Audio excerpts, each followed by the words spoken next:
Hello everyone, today we're going to talk about sections 10.4 and 10.5, and we're going to be spending time with our circles again, and specifically we're going to talk about some angles that are on the circle, in the circle, and outside of the circle.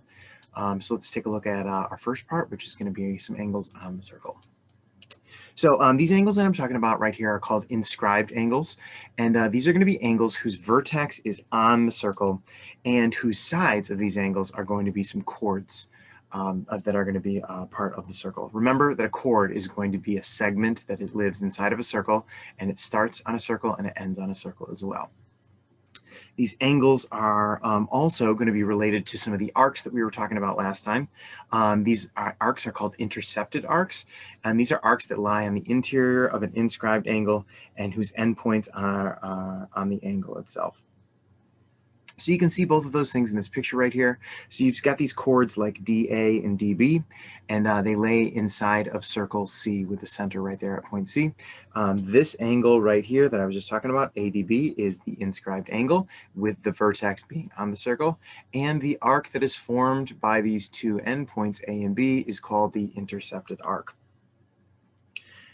Now, the big relationship here, the big thing that we're going to kind of really focus in on here is that the angle measure and the arc measure, both of which are measured in degrees, are related to each other, but they're not identical. The big thing here is the angle measure is half as big as the arc. So this angle that we have right over here is half as big as this arc that we have right over there. The measures are related, but not the same. Okay, so let's see if we can take that and do a couple of example problems with it. So here's our first one right here. And what you'll notice is we've got a couple of different chords. One of them is a diameter because it's going through the center, and we're going to see if we can find some measures. We're going to be looking at measures of angles and measures of arcs. So we're going to take this idea right here that we just came up with, and we're going to use it the way that I've explained it to you, and we're also going to try to use it backwards. So let's start off with our angle measure. First angle I want to know about is angle RST. So when I say RST, I'm talking going from R to S to T. So I really want to know about this angle right here. That's the one that I'm interested in right there. And this angle, you might want to associate it with the other angle that we have, but that's a bad idea. Instead, what you're going to want to do is you're going to want to reach across to the arc that is going to be intersected, or intercepted, I should say. Now, the relationship between these two is, once again, that one is half as big as the other. And specifically, the angle measure is half as large as the arc. So that means that if we take our 60 right there and we cut it in half, that is going to give us our angle measure, which is going to be 30 degrees. Now, the other way you can do that is actually take your 60 and divide it by 2, and that will give you the 30 degrees that way as well. The nice thing, though, is that these pictures are usually pretty accurate. It looks like a small angle. It is a small angle. I know that if I had taken my 60 and double it, I would have gotten 120, and that certainly doesn't look like a 120-degree angle. It looks much smaller. All right, now, next is our arc measure. So this has got a little arc over the top of it, and it's QS. So when we're talking about QS, we're talking about starting here at Q and coming down to S. It's only 2 letters, so it should be a minor arc. So I'm looking for an answer that's less than 180.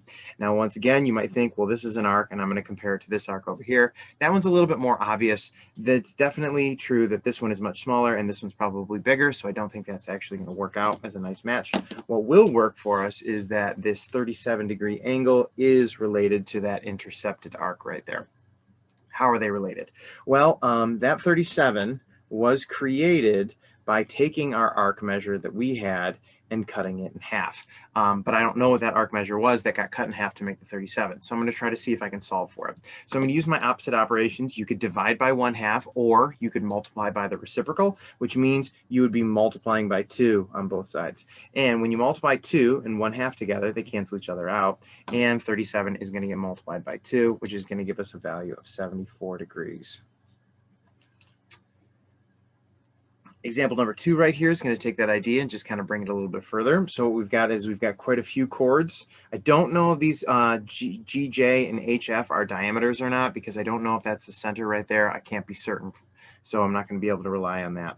It says right here, find the measure of HJ and then also angle HGJ. I want you to notice that a lot of these questions have an arc and an angle in them, because I want you to be able to be flexible and find both of those types of pieces. So let's talk about HJ. HJ is another minor arc right over here, and I need to pair it up with something. What you're going to want to do is you're going to want to pair it up with an angle that is going to intercept that arc. And so that 39-degree angle is going to be one that's going to work out great for us. Once again, the relationship is the angle is always half as large as the arc. So that means that that 39 right there is going to be equal to half of our arc measure, but we don't know what the arc measure is. So we're going to do that same trick that we just did before, and we're going to end up doubling it. And so that means that I'm going to multiply by 2 on both sides, and our first angle, our arc measure right here is going to be 78 degrees. Now our second piece that we want to do is find the angle measure. For our angle measure, which is HGJ, HGJ is going to be this angle right up here. Now here is a great opportunity to take our most recent answer and leverage it. So we already know that HJ right here is 78. And so we can use that to our advantage. What I notice is that my angle that I have right here is connected to that same intercepted arc. It still starts at H and ends at J, so that 78 is going to come into play. And as we've talked about before, an angle measure is going to be formed by taking half of our arc length. So if we take our arc measure. So if we take half of that guy right there, we'll get our value, and half of 78 is going to be 39 degrees. Okay, so now this is an interesting situation right here, because what you're going to notice is that you've got a bit of a repeat going on here. What do you notice about the angle measure that we just found, HGJ, and our original angle measure, which is at HFJ? I noticed that one of them is 39 degrees and the other one is 39 degrees as well. So they are the exact same and they are congruent to each other. So that's a great new piece of information. It is not a coincidence. It happens all the time. And because it happens all the time, there's a theorem for us. And this is called the inscribed angles of a circle theorem. It says if two inscribed angles of a circle intercept the same arc, then the angles are going to be congruent. So in this case right here, if you take a look, we've got ADB, which is going to be this angle right here, and it is going to intercept the arc AB. And if you can find me another angle that intercepts the same arc, then it's going to share the same measure, which means that another angle like ACB is going to have that exact same measure. And you can see that right there, that they're marked with those congruent marks right there and there to let you know. One of the things that I want to make sure that you're clear on, a little bit of a pro tip for you, is I want you to notice that both of these angles are going to start at the exact same spot. So they both start at A. And I also want you to notice that they are going to end at the exact same spot as well. So they both end at B. And that is the most important part, because those are the two pieces that define the intercepted arc.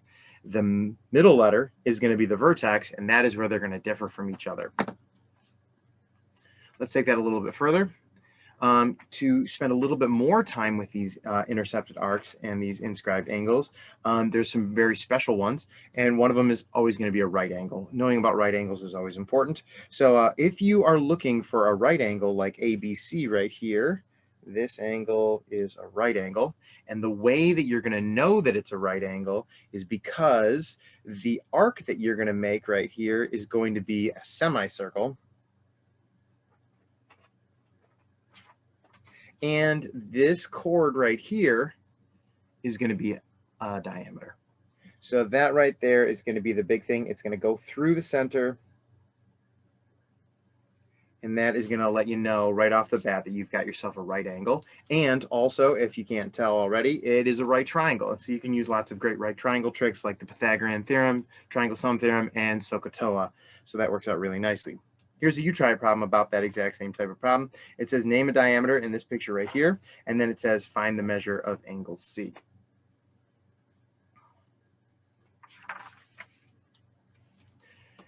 So our diameter is definitely this chord that's going to run right through the center. There is no name for the center, but we don't need it. You can either call it BC or CB. And then to find your angle measure, what you're going to want to do is you're going to want to take a note of that 50-degree angle, but you're also going to want to take note of the 90-degree angle. All three angles in this triangle have to add up to 180 degrees, which means that if we subtract these two known angles from 180, we can get our unknown angle, and that means that this guy right over here is going to be 40 degrees. All right, backside. So for our backside right here, we're going to continue the discussion about these angles. And as I had stated at the very beginning, we're interested in angles that are on the circle, which is what we just spent time talking about, but we're also interested in angles that are in it and outside of it. So we're going to spend some time talking about those pieces as well. So just to refresh, these angle measures are half the arc measure. And so let's see if we can take that a little bit further. So I've got a couple of examples right here. This angle measure right here for angle 1, which is angle BAM, that is going to be half of this arc measure right here. So if you take that 132 and you can cut it in half, that's going to give us your angle measure that you're after, which is going to be 66 degrees. Now, the same kind of thing is going to happen here. If we're looking for an arc this time, which is EFD, EFD is going to be this large arc right down here. It's named 3 letters, so I'm looking for something big. The angle measure is 110. I don't want to cut that in half. I want to double it this time. So we're going to be taking this idea and going both ways with it. So we're going to take this 110 and we're going to double it, and that's going to give us our major arc, which is going to be 220 degrees. Right here, if you wanted to find ED, which is this guy right over here, there's definitely 2 different ways you could do it.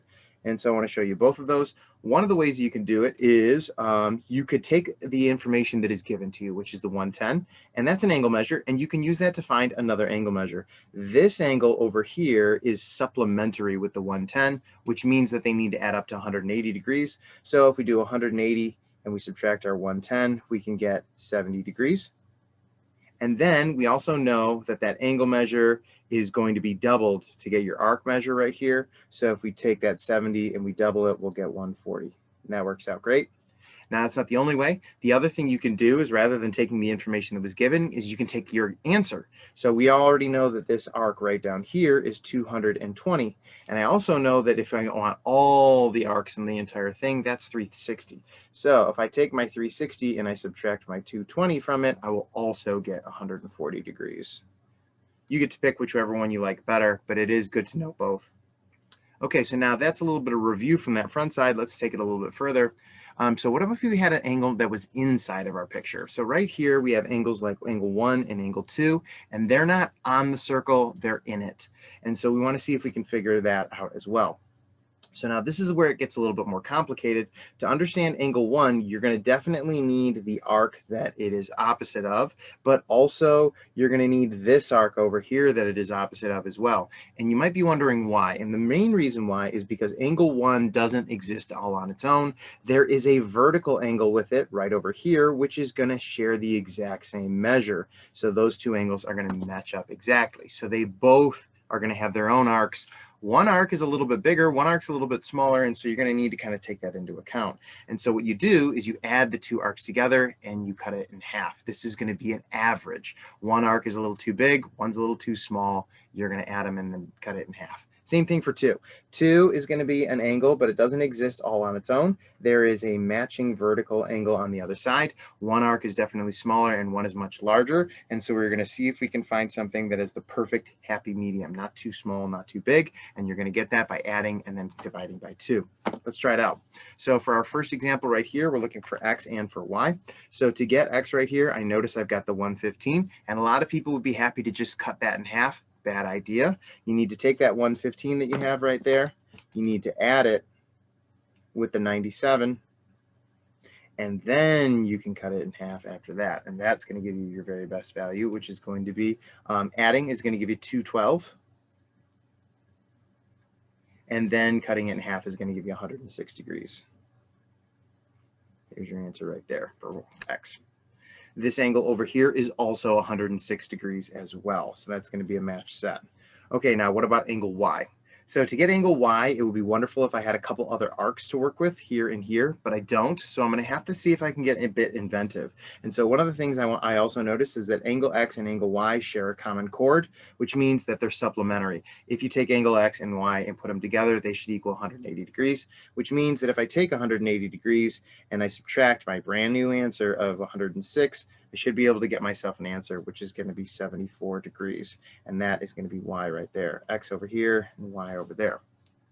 Same kind of thing for our second one. This time, if you take a look at the X, it is actually part of the arc.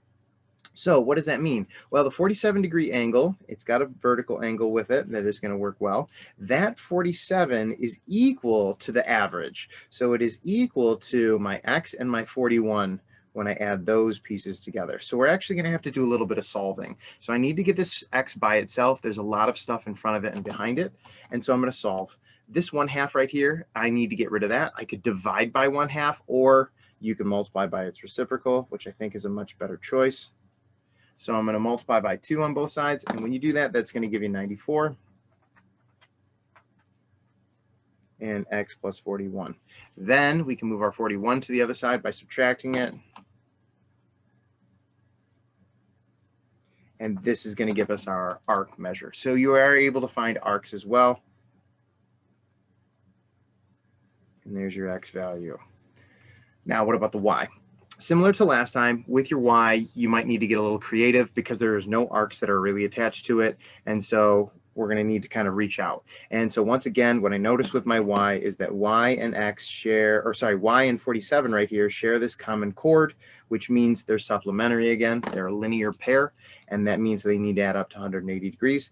If I want to find my Y, I can simply take that 180 degrees and subtract the 47 that I already had, and that is going to give me my Y value. So I don't have to use my X answer. My X answer is an arc, and my Y is an angle, so they don't match up as nicely as I might want them to, and so I will use that 47, and that's going to give me an angle measure of 133 degrees. All right, you try. You have your own X and your own Y, and I want you to see if you can find those values.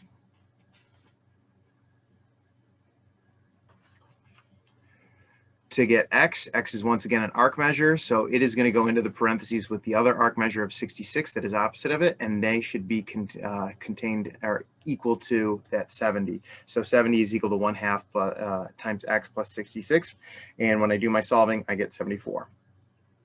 For my Y value, for Y right here, I'm going to need to see if I can figure out what that is.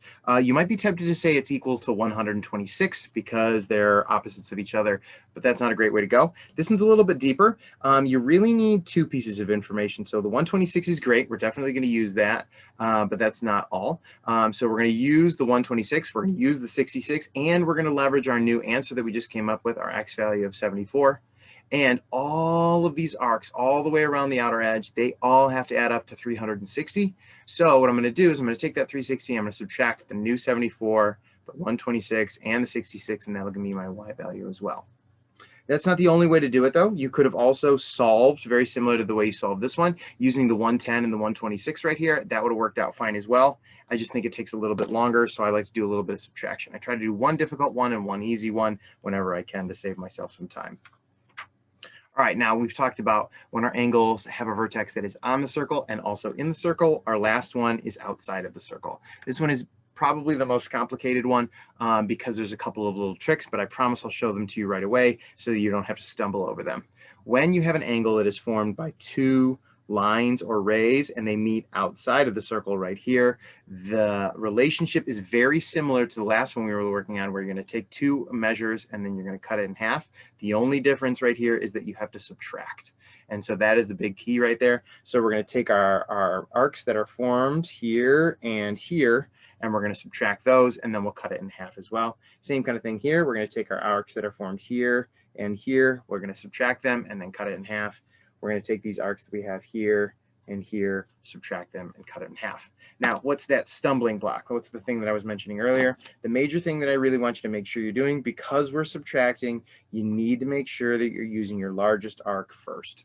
And that's basically so your subtraction doesn't become negative. So we want to make sure that when we do our subtraction, we don't end up with a negative angle measure. That won't make any sense to us. So we're going to just make sure we do big first, little second, so we get a positive answer, and it'll make a lot more sense. Okay, so here it is right here. I've got a couple of pictures. They look very different, but they are very much the same. The major thing is, where is the vertex of the angle? These ones all have a vertex that is outside of the circle, and that means we're going to use subtraction. Okay, so we've got our two arcs right here. We've got our angle over there. We're going to see if we can figure out that angle. Remember that when you're subtracting, you need to do big one minus little one. So that's going to be 92 minus 43. And then what we're going to do is we are also going to continue to cut it in half. So that part's not really going to go away. That 1/2 is consistent throughout all of them at the exact same time. Okay, order of operations, do your subtraction first, which is going to give us our 49. And then we're going to cut it in half after that, and we're going to get our value, which is going to be 24.5 degrees. It looks like a small angle, and that's because it is. So 24.5 works out great. I think that this is an amazing formula because it does not matter how far away the angle is. I have no distances that I've measured at all. I have only measures of angles and arcs, and I'm going to be able to find a lot of great information. This one right here is interesting because if you take a look, it's formed by a tangent line. It doesn't really matter. It is, the most important part is that the vertex is outside of the circle. And so because of that, we're going to see if we can find it. Now, if you take a closer look, you'll notice this is a twofer. We actually need to find this arc, which is labeled as 1, and this angle measure that is labeled with 2. So let's see if we can find both of those things, starting with 1. All right, so 1 is an arc. We're going to actually need it to find 2, so that's kind of a hint for you. To get that arc right there, we're going to remember a very important fact, and that is that all the way around a circle, all the arc measures have to add up to 360. I notice already that I have a large 170-degree arc down here, and I have a large 134-degree arc right over there. I have one more arc, and all 3 of those need to add up to 360. 360 minus my 170 and minus my 134 is going to give me my last arc, which is 56. Okay, now let's do 2. 2 is our angle measure. This is kind of the real goal. All right, so now to get 2, you need these 2 arcs that are within our 2 rays. And we are going to once again do our largest one, which is the 134. And then we're going to subtract from that our smallest one, which is the 56. And we're going to still continue to cut it in half because you will always cut it in half. And that is going to give us our value right there. Order of operations says parentheses first, which is 78. And then you can cut it in half down to 39 degrees. I don't have to ask for both of these things individually. I do that as a favor to you to remind you. I don't want you to try to dive into the problem just using the 134 and the 170 because it's not as helpful. You really need that 56, and so I want to make that clear to you. Same thing here. You have 2 pieces, and so we're going to find the 1, and then we'll find the 2 after that. And the 1 is once again a setup. You just really need that arc measure to find 2, so I'm going to ask for it. And so one of the things about this one is, if you take a look, it's formed by 2 tangent lines, and that means that our whole circle is busted up into only 2 arcs. And so both of those arcs need to add up to give you 360 degrees. That's always the case. So when we subtract that 270 from it, we're going to end up with 90 degrees. This guy right here is a 90-degree arc. All right, now that we have that, now we should be able to find the angle measure, which is angle 2. And we're going to do it the same way that we always do it. We're going to take our larger value, which is 270, and we're going to subtract from it our smaller value, and then we're going to cut it in half because we always cut it in half. When you do this, you're going to end up with 180 inside the parentheses because you're going to use that as your first step, and then you'll cut it in half after that, and that is going to give you your angle measure. It looked like a right angle, and that's because it was, so that works out really nicely for us. Okay, your last step right down here, and this is going to be a personal one. And so your last step right here is, so far we've got some rules for angles that are on the circle, angles that are inside the circle, and angles that are outside the circle. And the rule changes. So when it's on the circle, you simply multiply by 1/2. When it's inside the circle, you add and then multiply by 1/2. And when it's outside the circle, you subtract and then multiply by 1/2. It would be easy to get these things confused. You need to take a couple seconds and see if you can figure out a good trick that is going to help you organize that information in your mind. Otherwise, it's just going to be a confusing mess. So take a couple minutes, come up with a funny story, a rhyme, something that is going to help you remember these 3 differences right here. How are you going to remember angle on, angle inside, and angle outside? You fill that part in on your own.